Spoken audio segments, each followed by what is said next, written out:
Stage पर सभी मौजूद साहिबान और हमारे आपके सबके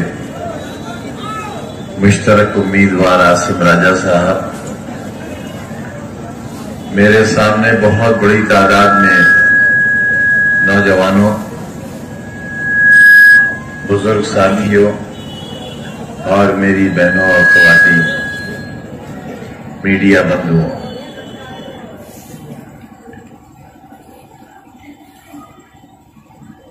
मैं आज बिल्कुल जीरो की हैसियत में आपके सामने खड़ा हूं।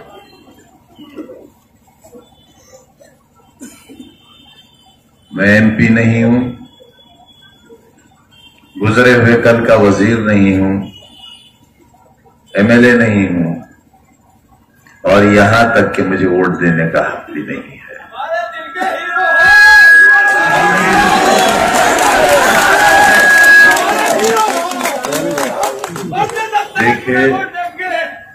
देखे थे हमने जो वो हसी ख्वाब क्या हुए, वो वादा अदरसों का ख्वाब क्या हुए। हमसे तो बहुत वादे किए थे बापू आपने, मुल्क को आजाद कराने वालों, बहुत वादे किए थे और हमारे उलमा ने फांसी के फंदे चूमे थे। उनकी कुर्बानियां इतनी थी कि गड्ढे पट गए थे और टीले बन गए थे उनकी लाशों से।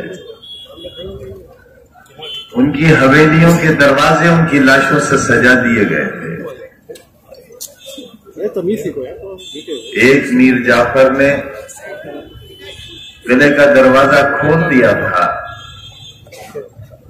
और वक्त का टीपू सुल्तान अपने तमाम साथियों के साथ शहीद हो गया था। ये वो दिन था जब अंग्रेज हिंदुस्तान में दाखिल हुआ। तारीख फिर अपने आप को दोहराती है। बहुत नाराज रहते हैं आप लोग हमसे। आपसे मुराद आप नहीं, वो लोग जो मुनाफिक हैं, जो अपने आप के दुश्मन हैं, अपने कल के दुश्मन हैं, अपनी नस्लों के दुश्मन हैं। यहां भी कम नहीं होंगे वो लोग, और यहां वो लोग भी मौजूद हैं जिनका टेलीफोन सीधा मुरादाबाद और रामपुर और लखनऊ और दिल्ली तक मिला हुआ होगा। यहां से डायरेक्ट टेलीकास्ट हो रहा है और वो सुना जा रहा है। अगर मेरी यह हैसियत नहीं होती, जिसकी कोई गलतफहमी नहीं है मुझे, तो 24 घंटे नहीं बल्कि 24 मिनट के अंदर मेरी मेंबरशिप खारिज करके इलेक्शन कमीशन नए चुनाव का ऐलान नहीं कर देता। 5 बजे अदालत का हुक्म होता है और इस जुर्म की सबसे बड़ी सजा जो कि 3 बरस की थी, अगर ये 30 बरस की भी होती तो ये सजा शायद मुझे दी जाती। वो सजा दी गई और 5:10 पर इलेक्शन कमीशन ने ऐलान कर दिया कि रामपुर में इलेक्शन होगा। और रातों रात उत्तर प्रदेश विधानसभा के स्पीकर ने विधानसभा 37 नहीं बल्कि हड़बड़ाहट में विधानसभा 38 की सीट को वैकेंट डिक्लेयर कर दिया और अगले दिन चुनाव की तैयारियां शुरू हो गई। इतनी कि आप हिफाजत करोगे, मुहाफिज बनोगे। मुझे तो सजा मिल गई, बचोगे आप भी नहीं। और याद रखना, मेरी सजा तो कब्र में मेरे साथ चली जाएगी, मगर तुम्हारे गुनाह की सजा कई नस्लें भुगतेंगी। आखिरत में जवाब नहीं दे पाओगे। मैं जब एम्बुलेंस से अपनी जिंदगी और मौत की सांसें गिन रहा था और सीतापुर जेल से मुझे निकाला गया था ये सोच करके मैं जेल के अंदर न मर जाऊं, सीतापुर की सरहदों के बाहर जाकर मरूं। उस वक्त भी ये कलम मेरी जेब में लगा हुआ था, यही कलम था। अपने लिए नहीं,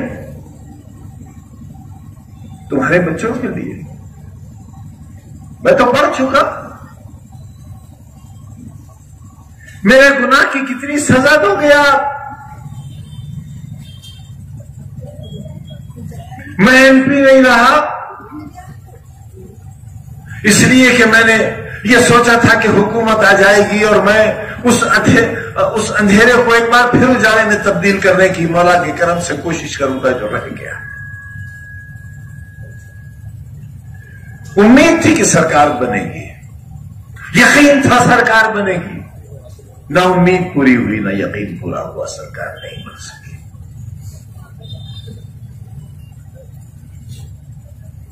पार्लियामेंट से इस्तीफा दे दिया मैंने, असेंबली का मेंबर हो गया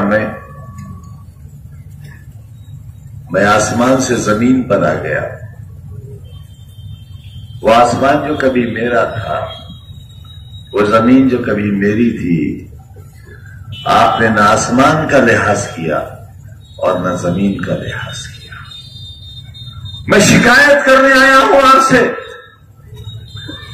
और इस खाना खुदा को जिस तरह हासिल जानकर आसिम राजा ने कहा है,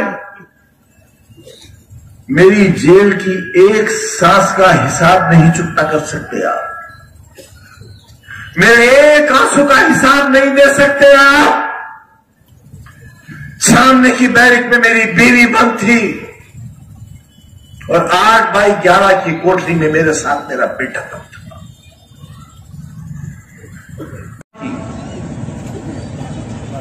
क्यों आखिर क्या गुनाह है मेरा? एक वोट ही तो मांगता हूं, और वोट भी नहीं मांगा, कभी नहीं मांगा आपसे,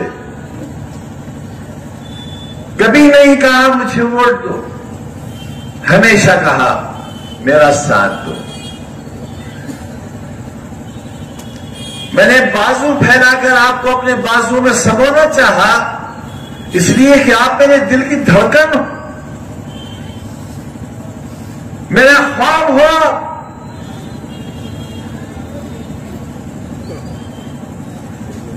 मैं आबरू हूं आपकी और आप जान हो मेरी। न मैं आबरू खोना चाहता हूं और न तुम जान खोना चाहोगे।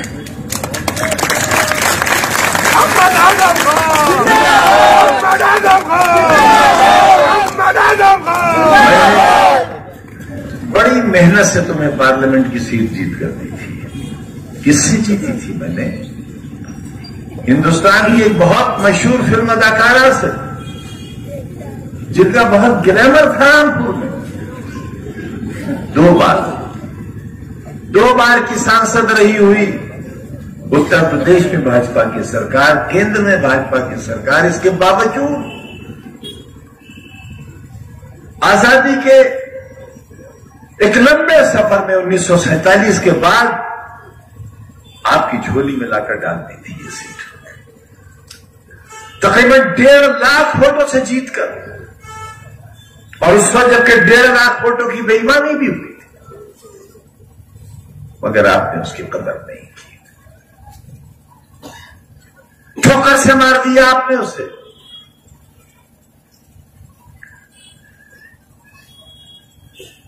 मैं जुल्म सहता रहा, मेरा पूरा खानदान, ये खानदान ही तो है मेरा, आज भी जेलों के अंदर है। मैं तन्हा कोठरी में अंधेरी रातों में तुम्हारे कल की याद करके रोता रहा, प्लास्टिक के मग में दाल के पानी से सड़े हुए गेहूं की रोटी खाता रहा। ये है ऐसा जालिम बाप जो 27 महीने तक अपनी औलाद के खून के आंसू अपनी आंखों से देखता रहा हो? है कोई बाप ऐसा जालिम? मैं हूं ऐसा बाप। किसके लिए? बच्चे का मुस्तकबिल खो दिया, किसके लिए? बीमार बीवी 1 साल एड़ियां रगड़ती रही कैद के अंदर, प्रोफेसर से रिटायर होने वाली औरत, किसके लिए? सोने और शादी के कंगन के लिए? किसी आलीशान कोठी या महल के लिए? किसी जहाज या हेलीकॉप्टर के लिए? इसके लिए। पार्लियामेंट का चुनाव आया और आपने आसिम रजा को हरा दिया। शर्म नहीं आई आपको?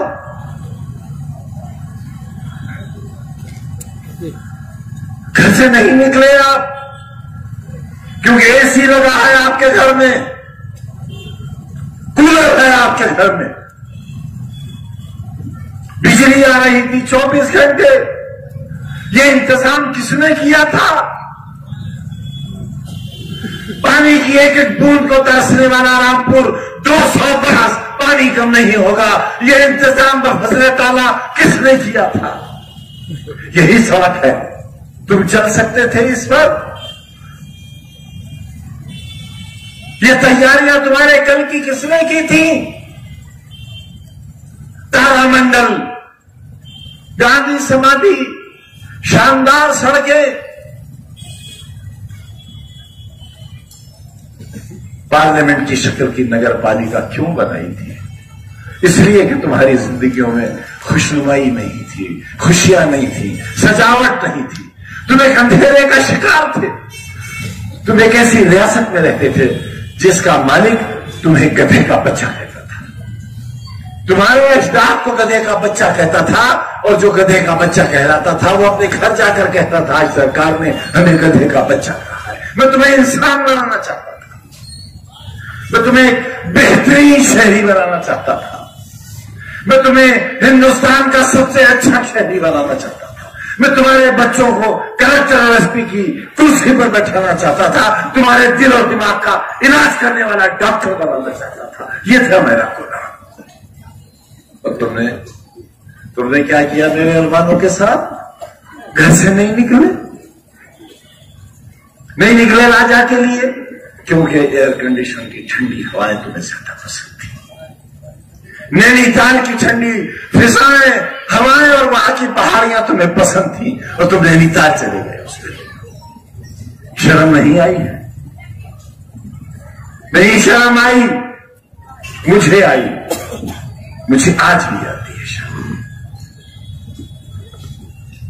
वहां जाकर शराबें पीने वाले लोग, ठंडी वादियों में ऐशो इश्रत का वक्त गुजारने वाले लोग रामपुर के मुस्तकबिल के मुहाफिज नहीं हो सकते, ना आज और ना आने वाले कल।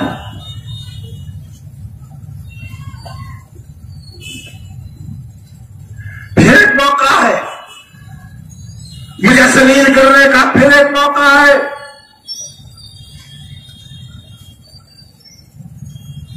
मैं चुनाव जीतता रहा तुम्हारी मोहब्बतों से, लेकिन चुनाव हराने वालों की ताकतें बहुत ज्यादा थी।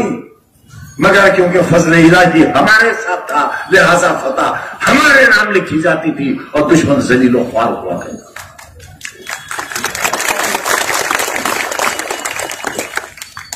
चुनाव के दिन क्या होता था वहां पर? किसी के मुंह से लहू बह रहा है, किसी के बाजू में छुरी लगी हुई है, किसी के खून आलूद कपड़े हैं। ये था रामपुर। और हर बार एक माहौल होता था, गिरा लिया इस बार शैतान को, गिरा लिया मूसी को, गिरा लिया सालिम को, गिरा लिया फिरौन को। ये लक़ब दिए जाते थे मुझे, मैं तुम्हारी बस्ती का फिरौन। क्या कर रहा हूं भाई? लेकिन तुम्हारे ही बुजुर्गों ने, टेक्सटाइल के मजदूरों ने, रिक्शा चलाने वालों ने और बीड़ी के मजदूरों ने मेरे आंसुओं को अपनी हथेलियों में लेकर अपने होठों से चूस लिया था, इसलिए मैं तुम्हारी नुमाइंदगी करता रहा था। कोई खुशहाल, कोई नामवर शख्स मेरे साथ नहीं था, कोई पक्के मकान वाला मेरे साथ नहीं था, कोई मोटर वाला मेरे साथ नहीं था, कोई सफेद पोश मेरे साथ नहीं था। आज ये जो कुछ नजर आ रहा है, ये मेरी 50 साल की मेहनत का नतीजा है, मेरी 50 बरस की।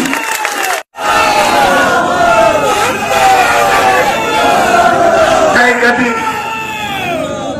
आप तो पूरी दुनिया में घूमते हो, पूरे हिंदुस्तान में जाते हो, किसी होटल में मुझे खाना खाते देखा तुमने आज तक?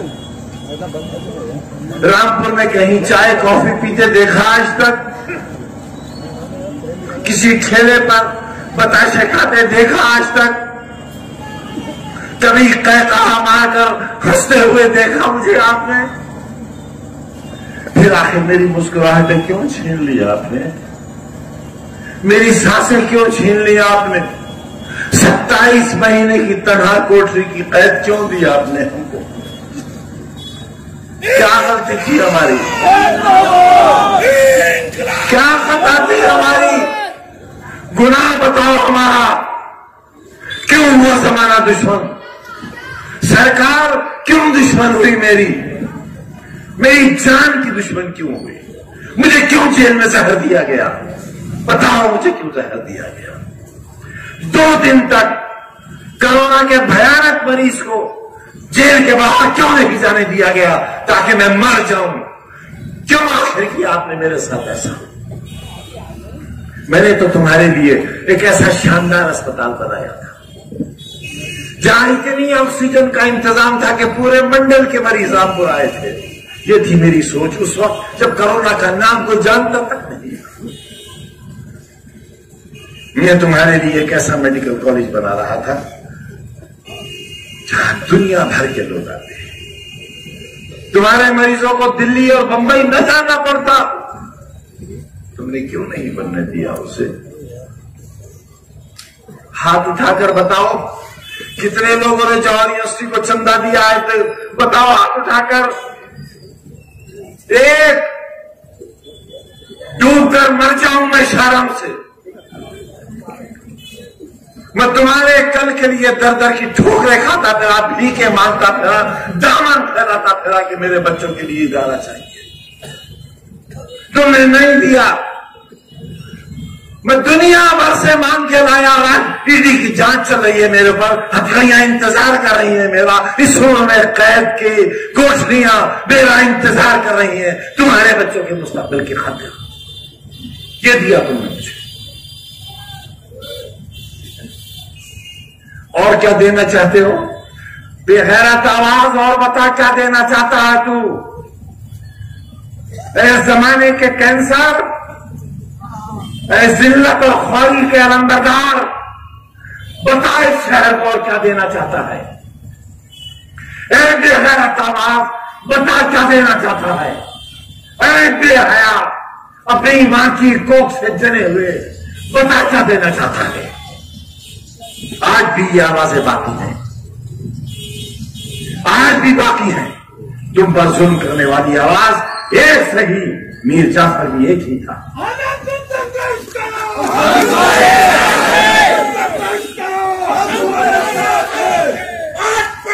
मेरी मौत चाहते हो? मेरी मौत चाहते हो? मारो मुझे, मार दो गोली यहां मुझे। खुदा की कसम वो मौत मेरी जिंदगी की तकलीफों से सस्ती होगी और अच्छी होगी। मेरे पूरे घर को मार दो। तुम्हें मालूम है जुल्म के कितने पहाड़ सह रहे हैं हम?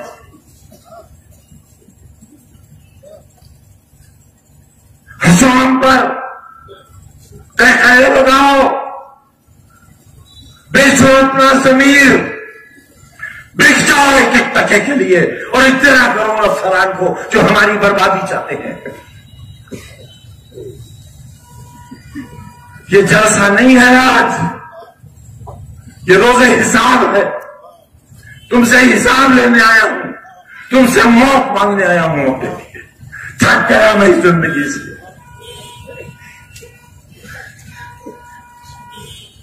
हजारा जेल में बंद है, उनके एरिया के आंसू नहीं देखे जाते मुझसे।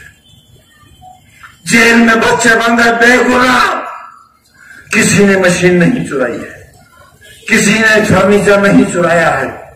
मैं लाता था कलकत्ते से ट्रक के ट्रक भर के फर्नीचर के पुराने कबाड़ के, उनकी मरम्मत कराता था, उन्हें पॉलिश कराता था और तुम्हारी उस इंडस्ट्री में उन्हें सजाता था। पुलिस उन्हें उठाकर ले गई, हमें डाकू और चोर बना दिया। जीना चाहूंगा, जीना चाहूंगा ऐसी जिंदगी ना। हराम है खुदकुशी, इसलिए जिंदा हूं, इसलिए जिंदा हूं क्योंकि खुदकुशी हराम है। 32% वोट दिया आपने और 40% ये देते तो आसिम राजा आज 60,000 70,000 वोट से जीता हुआ पार्लियामेंट होता और मेरी वकालत कर रहा होता पार्लियामेंट में। आपने हरा दिया उसे। शाबाश, मुबारक आपको, मुबारक कहियो रामपुर वालों आपको। एसी की ठंडक मुबारक, कूलर की ठंडक मुबारक, टाइल्स लगे रेखाल मुबारक, पत्थर के फर्श मुबारक, फिसल के गिर जाते अगर वोट डालने चले जाते।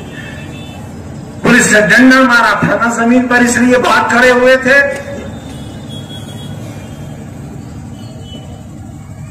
अगर एक जिस्म पर भी लग जाता मर तो नहीं जाते। मैं तुम्हारे जख्मों पर अपने दिल का खून लगाकर उनको मरहम बना देता, मगर तुम घर से निकलते तो जालिमो। राजा पठान नहीं है इसलिए, इंसान तो है, इंसान तो है। तुमने एक इंसान को जलील किया है। आवाज दो, आवाज दो, इन्कलाब, इन्कलाब,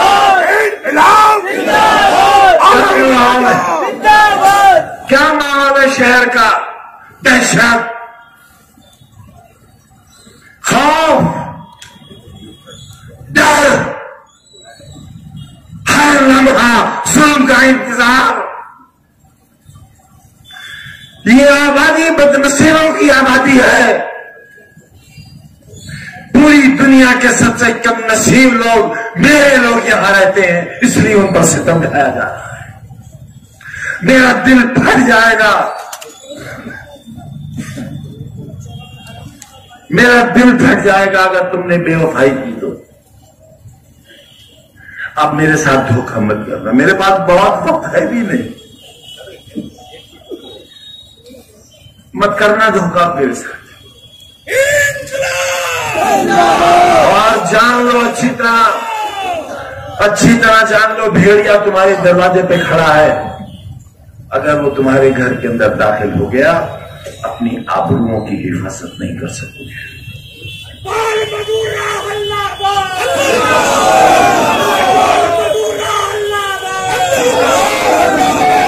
कुछ मत सोचना मेरे लिए, कुछ मत सोचना मेरे बारे में बहनों, कुछ मत सोचना। मैं तो इंतजार इस बात का कर रहा हूं किस दिन मुझे देश निकाला मिलेगा, क्योंकि अब सिर्फ एक ही जुल्म बाकी रह गया कि मुझे हिंदुस्तान से निकाल दिया जाए। मेरा वोट देने तक का इख्तियार है, मेरे जीने का हक इसलिए बाकी है कि वो मुझे सीधे नहीं मारना चाहते हैं एड़ियां रगड़ रगड़ कर। सारा दिन अदालत में खड़ा रहता हूं, मेरे अहबाब, मेरी बीवी, मेरे बच्चे फैसलों का इंतजार करते हैं कि अब कौन सी जेल होगी, कहां जाना है। मैं कहां